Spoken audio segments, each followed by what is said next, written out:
আসসালামু আলাইকুম। সবাই কেমন আছেন? আশা করছি সবাই অনেক ভালো আছেন। আমিও আল্লাহর রহমতে অনেক ভালো আছি। রুবি কিচেনে আজকে আমি আপনাদেরকে দেখাবো কিভাবে খুব সহজে তেল ছাড়া আপনারা পিঠা বানিয়ে নিতে পারেন। পিঠা খেতে কম বেশি আমরা সবাই অনেক পছন্দ করি, আর সেটা যদি হয় তেল ছাড়া তাহলে তো কোনো কথাই নেই।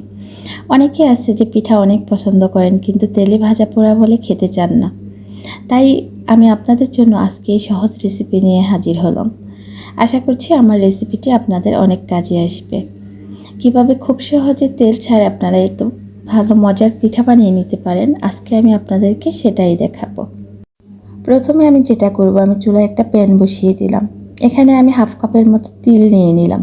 তিলটা আমি দোকান থেকে এরকম পরিষ্কার করা তিল কিনে নিয়েছি। বাজারে যে প্যাকেটজাত যে তিলগুলা থাকে পরিষ্কার করা, ওইগুলাই। আমি এখন তিলটাকে ভেজে নেব। মিডিয়াম আছে তিলটাকে একটু হালকা ব্রাউন কালার করে ভেজে নেবেন। চুলার আঁচটা মিডিয়াম থাকবে, না হয় তিলটা পুড়ে যাবে। পুড়ে গেলে তিলের স্বাদ গ্রান কিছুই পাবেন না। এই তো আমার তিলটা ভাজা হয়ে গেছে, দেখতেই পাচ্ছেন কেমন কালার করে আমি তিলটা ভেজে নিয়েছি। এখন একটা প্লেটে ঢেলে নিলাম। আমি চুলায় একটা পাতিল বসিয়ে দিলাম। এখানে আমি পিঠাটা বানানোর জন্য একটা ডো বানিয়ে নেব। এই তো আমি এখানে 2 কাপ পানি দিয়ে দিলাম। এখন আমি পানিটা ফুটে আসা পর্যন্ত অপেক্ষা করব। পানিটা ফুটে গেছে, এখন আমি পরিমাণ মতো লবণ দিয়ে দিলাম। এখানে আমি চালের গুঁড়া দিয়ে পিঠাটা বানাবো, তাই আমি এখানে 2 কাপ পানির জন্য 2 কাপই চালের গুঁড়া নিয়ে নিলাম। চালের গুঁড়ার ডো যখন বানাবেন তখন আপনারা যতটুকু পানি নেবেন ততটুকু পরিমাণই চালের গুঁড়া নেবেন, তাহলে পারফেক্ট একটা ডো তৈরি হবে। আমি এখানে শুকনো চালের গুঁড়া নিয়েছি, আপনারা চাইলে ভেজা চালের গুঁড়া নিতে পারেন, সেক্ষেত্রে পানিটা একটু কমিয়ে দিবেন। এখন আমি ভালোভাবে নেড়েচেড়ে মিক্স করে দিলাম। এখন আমি একটা ঢাকনা দিয়ে ঢেকে দিলাম। অপেক্ষা করব 5 মিনিটের জন্য। এই তো 5 মিনিট পর আমি আবারও নেড়েচেড়ে ভালোভাবে মিক্স করে দিচ্ছি। চালের গুঁড়াটা যেন ভালোভাবে সেদ্ধ হয়, সেজন্য আমি 5 মিনিট ঢেকে রেখে দিলাম। একটু ডো হাতে নিয়ে দেখবেন, যখন দেখবেন যে এরকম মসৃণ একটা ডো হয়ে গেছে তখনই বুঝতে পারবেন যে পারফেক্ট সিদ্ধ হয়ে গেছে। এই তো আমি একটা ছড়ানো ট্রেতে এটা ঢেলে নিলাম। এখন আমি ভালোভাবে মথে নেব। হাতে হালকা পানি নিয়ে এটাকে ভালোভাবে মথে নেবেন।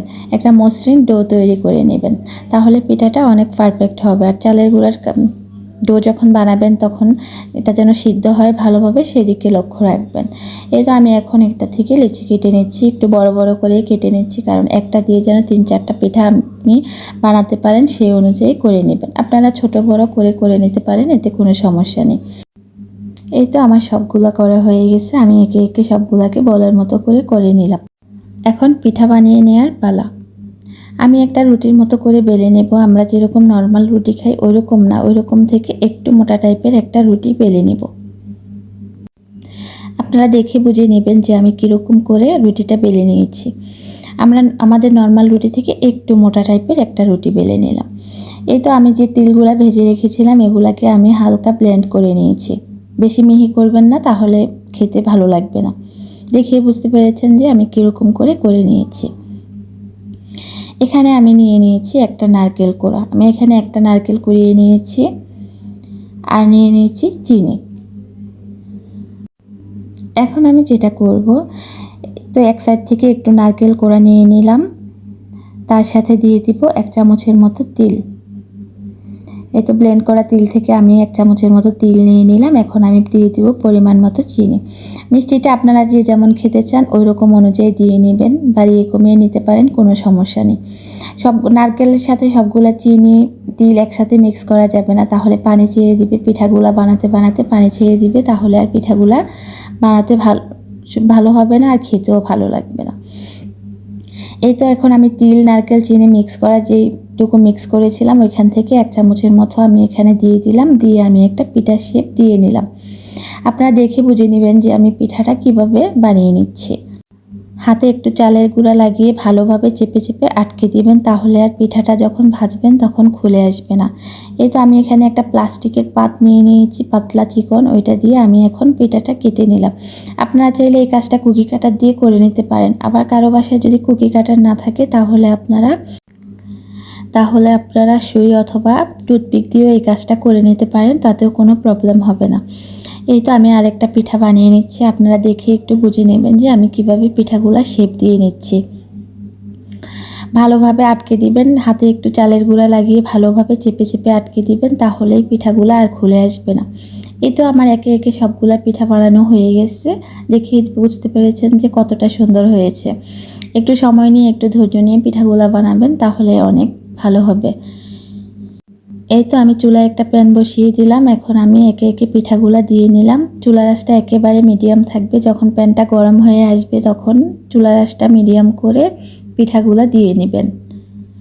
আমার পিঠাগুলা এক পাশ হয়ে আসছে, এখন আমি আস্তে আস্তে করে উল্টে দিয়েছি। এক পাশ যখন দেখবেন হালকা একটা কালার চলে আসছে তখনই বুঝতে পারবেন যে এক পাশটা হয়ে গেছে, তখনই উল্টে দিবেন। এই তো আমি উল্টে দিলাম। একটু চেপে চেপে ভালোভাবে সময় নিয়ে এই কাজটা করবেন, তাহলে হচ্ছে পিঠাগুলা খেতে অসম্ভব ভালো লাগবে। উল্টে পাল্টে আমি পিঠার চারদিক ভালোভাবে ভেজে নিচ্ছি। এভাবে একটু ধরে ধরে সাইডগুলোকেও একটু ভালোভাবে সময় নিয়ে ভেজে নেবেন, তাহলেই খেতে অসম্ভব ভালো লাগবে। আমি একে একে সবগুলা সাইডগুলাই ভেজে নিচ্ছি। একটু সময় নিয়ে কাজটা করবেন, তাহলে অনেক ভালো হবে। আর মনে রাখবেন চুলার আঁচটা একদমই নর্মাল থাকবে, মিডিয়াম থাকবে, তাহলে আর পিঠাগুলো পুড়ে যাবে না, খেতে অসম্ভব ভালো লাগবে। এই তো আমার পিঠাগুলো ভাজা হয়ে গেছে, এখন আমি এগুলাকে তুলে নেব। এই তো আমি একে একে পিঠাগুলাকে তুলে নিচ্ছি। দেখুন কীরকম কালার করে আমি ভেজে নিয়েছি। আপনারা চাইলে আরও একটু পোড়া পোড়া টাইপেরও করতে পারেন, যার যেমন পছন্দ ওই রকমভাবেই করে নেবেন। চুলার আঁচটা মিডিয়াম রেখেই কাজটা করবেন, তাহলে পিঠাগুলো খেতেও অনেক ভালো লাগবে আর দেখতেও অনেক ভালো লাগবে। এই তো আমি সবগুলা পিঠা তুলে নিচ্ছি। আমার সবগুলা পিঠা তুলে নেওয়া হয়ে গেছে। এখন আমি আরও কিছু পিঠা দিয়ে দিব।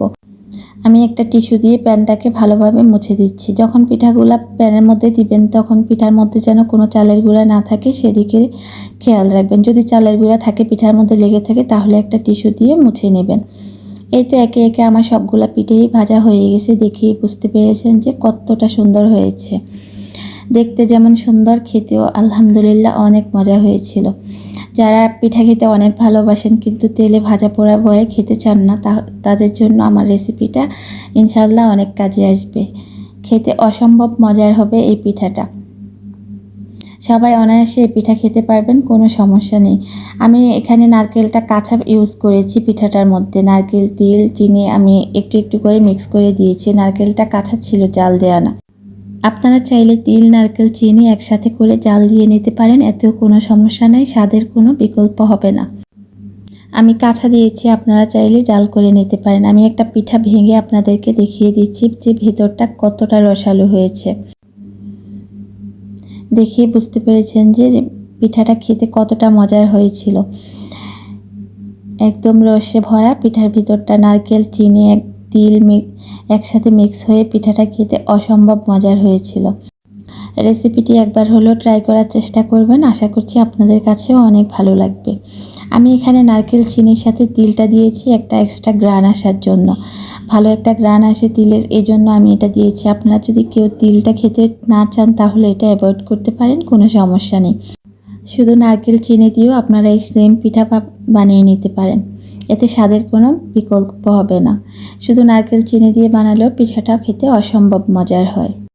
এরকম সিম্পল এবং সহজ রেসিপি যদি আরও পেতে চান তাহলে আমার চ্যানেলটিকে সাবস্ক্রাইব করে রাখবেন, আর আমাকে কমেন্টসের মাধ্যমে জানাবেন আমার রেসিপিটি আপনাদের কাছে কেমন লেগেছে। যারা ফেসবুক পেজ থেকে আমার ভিডিওটি দেখছেন তারা আমার পেজটিকে ফলো দিয়ে রাখবেন, লাইক এবং শেয়ার দিয়ে দিবেন। যারা এতক্ষণ ধৈর্য ধরে আমার ভিডিওটি দেখেছেন তাদের সবাইকে অসংখ্য ধন্যবাদ। আজকের ভিডিওটি এ পর্যন্তই। সবাই ভালো থাকবেন, সুস্থ থাকবেন। আল্লাহ হাফেজ।